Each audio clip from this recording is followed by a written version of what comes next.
Live from the KWQC Broadcast Center in downtown Davenport with Morgan Otier and Kyle Keel. This is Quad Cities Live. Today on QCL, a rule of thumb when it comes to investing your money in stocks. We'll get some expert advice in our financial moment with Heidi. Plus, late winter is the perfect time for pruning. The Illinois Extension will join us with what you need to know before you start cutting. But first, it is almost time for the QC Builders and Remodelers Home Show, featuring more than 100 different vendors and the latest trends in kitchens, baths, outdoor spaces, and much more.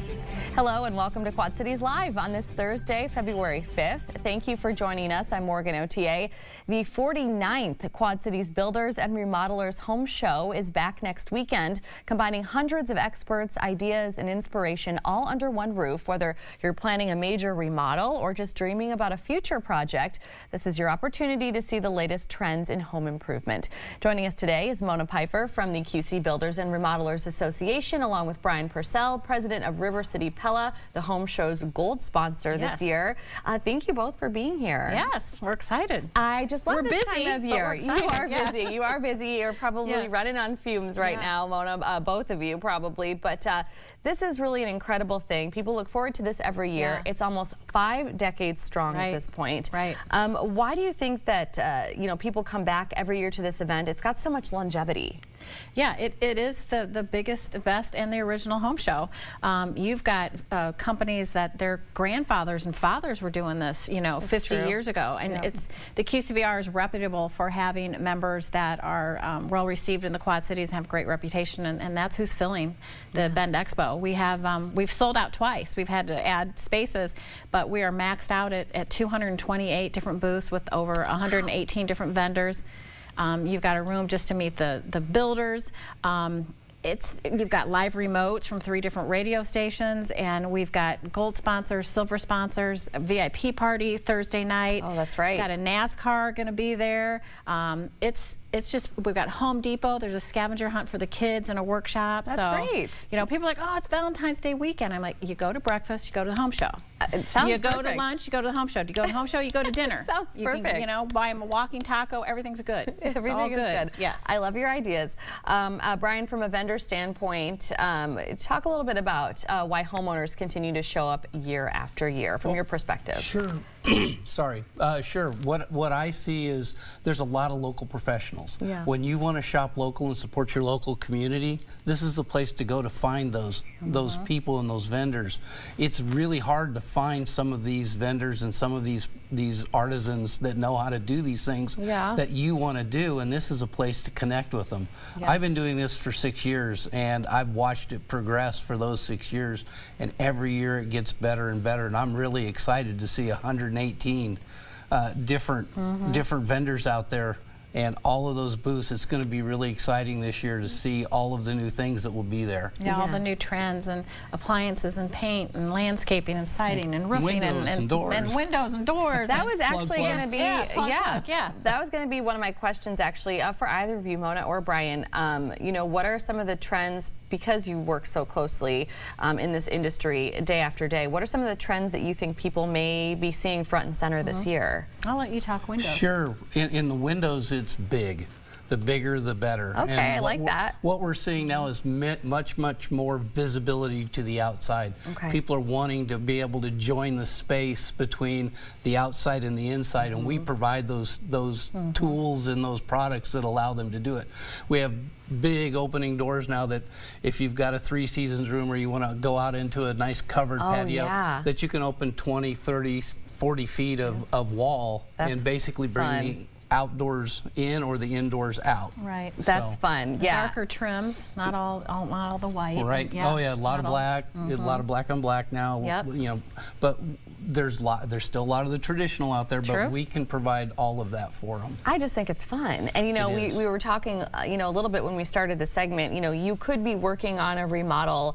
Could be something that you're planning for the spring, or you just may want to go, like somebody like me, I just love to see the ideas, and get get inspired by it and go, oh, that's something I want to work toward. And I think people get stuck in their own space and think, oh, I'll never have that dream kitchen until I move. You have no idea the amazing things these people can do to transform your home. Yeah. It can happen. It really can. Yeah. Oh, I'm excited. Yeah. Okay, so Mona, there are some really great opportunities for young people at the home show. Can you tell us about the student trades room? Yes, we've done this now 4 years. I love it. We contact all the local and surrounding high schools and their industrial trades programs, and the students, we saw some of the projects that they built. They're awesome.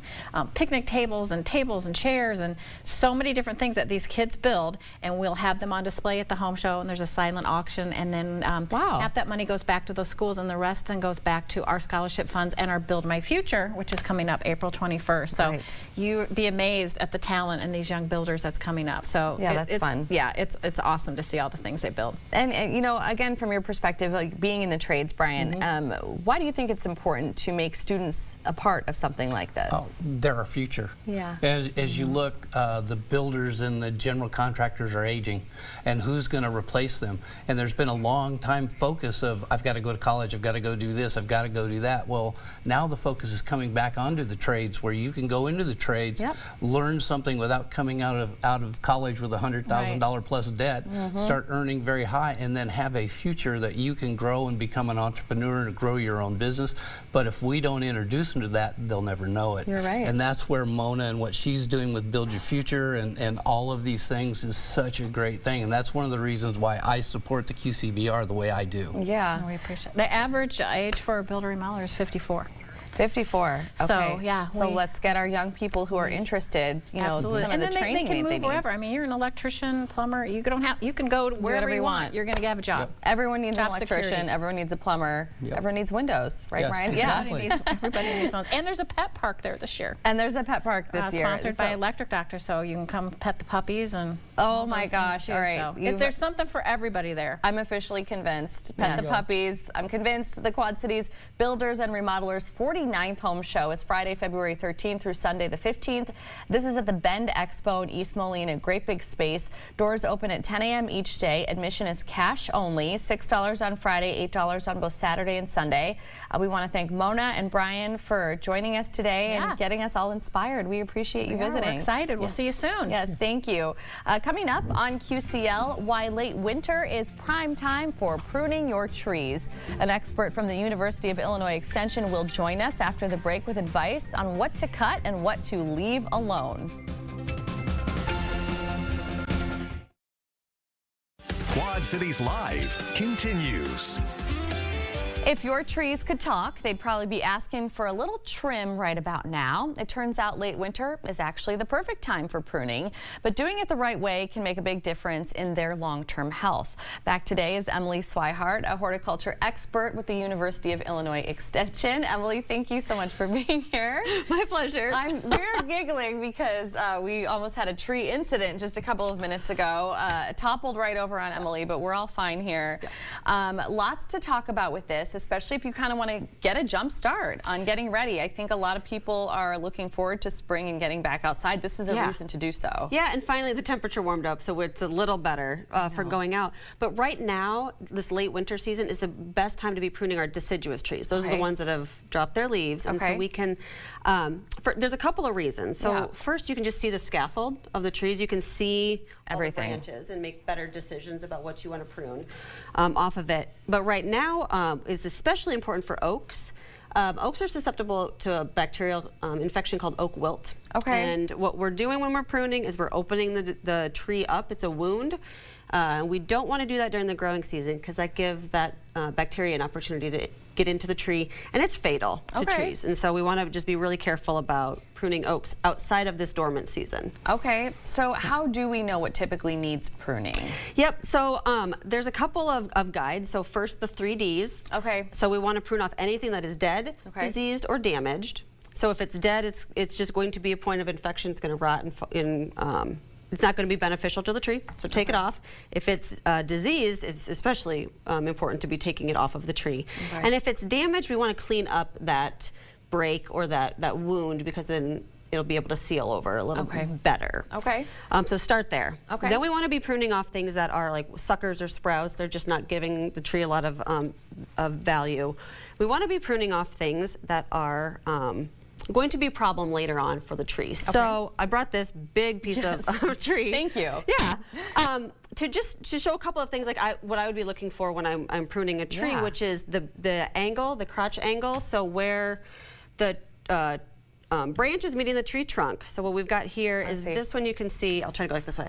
So right here, this angle is wide. So as the tree grows, both of these branches are going to be, let's see, there we go. Yep. So it's a big, like, kind of U-shaped. It's wide open. Those aren't going to interfere. Down lower here, if we can get down just a little lower on the piece of wood here, this angle is narrower. And as the tree grows, the trunk is going to get wider and the branch is going to get wider, and eventually they're going to interfere with each other. Okay, that makes sense. So we would be taking off something like that. We also would be taking off, and I don't know if this is going to be shown very well on TV, but there's a limb here that is crossing. It's rubbing up against there. That's going to continue to interfere. So I would be taking that off as well. Okay, that is super helpful. Yeah. I've already learned something I didn't know before. Excellent. Yes. So then what we're looking at are, things like this is really the size that we're going to be looking at pruning off of. And so hopefully we're getting to our pruning before the limbs are this size. Yeah. But regardless of what you're doing, we want to make a proper pruning cut. And so I want to just point out a few things. Where to do it. Where to do it, yeah. So like if this was still a tree, all of these cuts would be improper. These are nubs, and you're leaving part of the branch on there that is not going to seal over or create a wound over that cut. Okay. So what we're looking for is called the branch bark collar. And so around the tree, and you can see it over here on this apple, you can kind of see where the bark at the meeting point changes.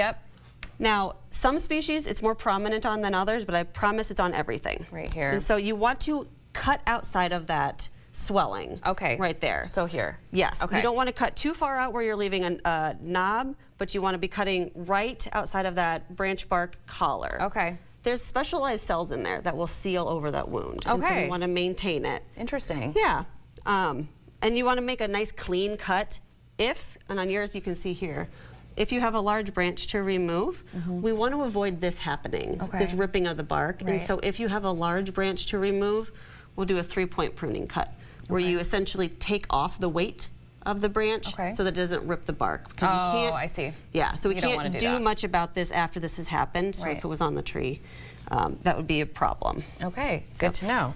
Yeah, already so many good tips and to figure out. And one thing too that I just wanted to quickly mention is you want it to be what, 1.5 diameter, inch diameter or less? Yep, so that's what I say. We want to be pruning or assessing your tree every year and removing limbs that are smaller. They're just going to seal over faster. Okay.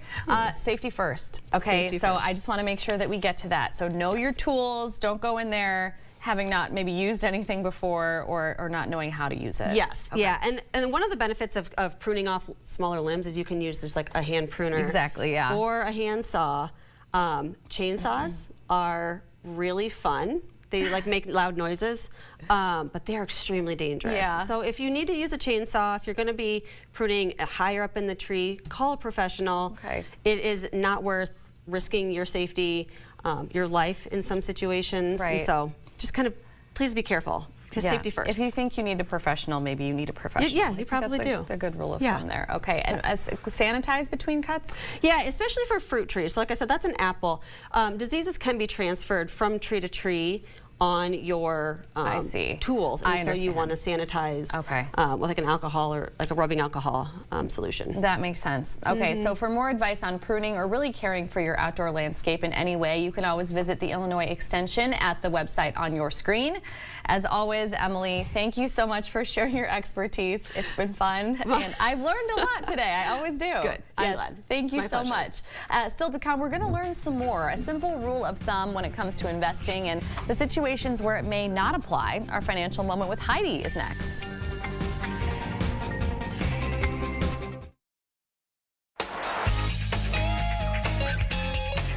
For years, a common rule of thumb for investing was 100 minus your age, a simple way to decide how much of your portfolio should be in stocks. but times have changed, and so has that advice just a little bit. Joining us today is our financial contributor, Heidi Hughes-Camp-Collins. Heidi, welcome back to the show. Good to be here. Thank you for being here. So the rule now, Heidi, is, as you wrote to us, otherwise I wouldn't know what it is, 120 minus your age. So can you tell us a little bit about this financial rule of thumb, so to speak? Yeah, absolutely. So how well your portfolio is going to do matters a lot on allocation. How you allocate your portfolio between asset classes, which are stocks, bonds, and cash. And cash is CDs, savings accounts, stuff like that. Okay. So how you allocate between those is really important. It used to be 100 minus your age, right, but it has changed. People are living longer. Oh, I see. Retirement periods are longer. You know, in some cases 30 years. So your money has to last longer. Okay. You know, plus bond yields, which for years kind of held up and were, you know, a good portion of the earnings that you could withdraw. Bond yields are really low right now. Okay. They're 2, 3, maybe 4%. So, you know, you have to count on the bang you're going to get from stocks. Okay, so there are some situations where someone may be investing more in stocks. So why might yes, that? More than 120 year age. Right. Maybe you have a guaranteed pension. Maybe you're a government employee and you've got a pension. Well, you can, you know, you can afford to be a little riskier, you know. Okay. So if your risk adversity is maybe not so much as the guy down the street, you know, and your risk tolerance is higher, you know, more risk sometimes, not always, but a lot of times equals higher reward. So if you're on board for higher reward and you can take on that risk, you might want to go higher than 120 minus your age. Okay, and I have to ask, like, this is something, so when somebody comes to see you at your office, this is something that you can kind of help guide them through once you know all the different things that they have in place as far as a pension or what their retirement looks like, and kind of guide them a little bit and help. Absolutely. Okay. This is a broad rule of thumb. Okay. You know, it's kind of a shortcut to think about things, but everyone is going to be different. Everybody's story is different. Yeah. You know, a lot of people are going to invest less than 120 minus their age. Okay. And that's going to depend, again, on that person. I always do a deep dive with a person, have a conversation. What is it going to take to help you sleep at night? Right. And, you know, that's going to vary across the board. Yeah. And, you know, for some folks, they want $100,000 in cash in their savings account, making less than 1%. Yeah. And that helps them sleep at night. Same with, you know, the 120 minus your age. Maybe, you know, maybe you're 60 years old. 120 minus 60 means 60%, that's right, 60, should be invested in stocks, 40% in bonds. Okay. But if that's going to make you crazy, Right. then let's back off a little bit. Sure. You know, and we can do that. But it's a good starting point. It's a good jumping off point for Exactly, those, for that conversation. Okay. So talk to us about at least needing some stocks to preserve purchasing power. What does that mean? Inflation will always be with us. Now, inflation means the amount that is going to increase in prices of the things, Morgan, that all of us buy every week, right, every month, every year. Yeah. Okay, so if, you know, a package of chicken breasts is going to, the inflation is going to be 10%, we have to be able to purchase chicken breasts in 10 years. So we have to ensure our purchasing powers. One of the only ways you can do that is by owning stocks. I see. So I like to say, and a lot of other experts say, that no matter how old you are, I don't care if you're 85, 90, maybe you should really think, and we'll have a hard conversation about keeping at least 30 to 40% of your portfolio in stocks. Okay, yeah. Great rule of thumb, great jumping off point that somebody like Heidi can help you with. And in fact, she can answer really any of your financial questions, big or small. If you want to learn more, visit her website. We've got it on your screen there, hhcinvestments.net. And you can see all of our segments together by visiting kwqc.com and clicking the tab for Quad Cities Live. Heidi, thank you so much for being here today. Good to be here, yes, thanks. Thank you. Coming up, still on QCL, it's Throwback Thursday already, and let's just say 2 years has gone by very fast. You're watching Quad Cities Live. It is Thursday, which means it is time for Throwback Thursday, and we've got Jake joining us, which is actually perfect for a number of reasons, which we'll get to in just a minute. But I want to hear what your throwback is. I have no idea. Mine, okay. Yeah. So it was this week, 5 years ago, that David and I got married in Billings, Montana, which was not the original destination. I remember. We were supposed to get married on a beach in Hawaii, so maybe for our 5-year anniversary later this summer, maybe we'll go to Hawaii. I don't know, maybe. But we both had COVID and couldn't fly, so we ended up visiting my family in Montana and got married there at the courthouse. My stepsister was one of our witnesses. And so anyway, didn't turn out the way we thought it would, but it was a great wedding and time there nonetheless. Oh, congratulations to both of you. And I remember all of this happening. I remember texting you guys on the way, and I'm just going, wow, like they're doing it. Well, and it was shortly after that, just a couple of weeks after that, that you and I launched the Friday show. The Friday QCL show. Yeah. And I remember you were sick, and we were like, because we were supposed to launch it a week earlier. Yes. And it was going to have to be all on Zoom because of COVID was, you know, oh my gosh, just a crazy, crazy time. And speaking of launching QCL, I realized when I was searching for something to throw back to today that today is the 2nd anniversary of Monday through Friday Quad Cities Live. Whoop, whoop. Yeah, so these are the beautiful flowers that we received from Miss Paula herself on our very first day of the show. There's Kyle and I and one of our guests. And this is our first show. I can't believe that it's been 2 years. This is a cake that we did for last year's 1-year anniversary, right? The 1-year anniversary is a big deal. The 2nd year anniversary, I almost forgot about it entirely. But it's been an incredible 2 years for sure, and I'm so glad to be back with you guys. I was just going to say, yes, after that cake and all of that last year, Jake was back pretty soon after that, and I just feel like we're off to the races, we're like a true team. Yes, you know, agreed. We're glad that you're back here with us. It's such an honor to do local television. It really is. Yeah. Okay. Well, thank you so much. Send us your Throwback Thursdays, and of course, thank you for watching QCL.